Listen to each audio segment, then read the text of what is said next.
జగ్గారెడ్డి గారు వచ్చారు. నమస్కారం గురుగారు.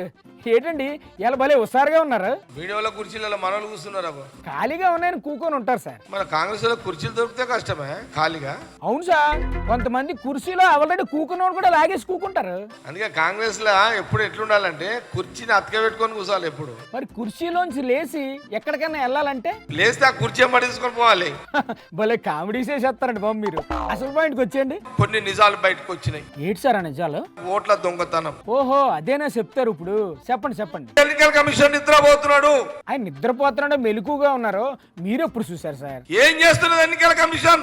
ఏమో సార్, మాకేటి తెలుసు. ఆ సెంట్రల్ మినిస్టర్ మాట్లాడి ఏమైనా అర్థం ఉందా ఆ మాటలకు ఏమన్నా? మరి బీజేపీ వాళ్ళు మీ మీద రివర్స్ అటాకింగ్ చేస్తున్నారు కదా సార్. బీజేపీ ఎవరు ఏది మాట్లాడినా అన్ని దొంగ మాటలే.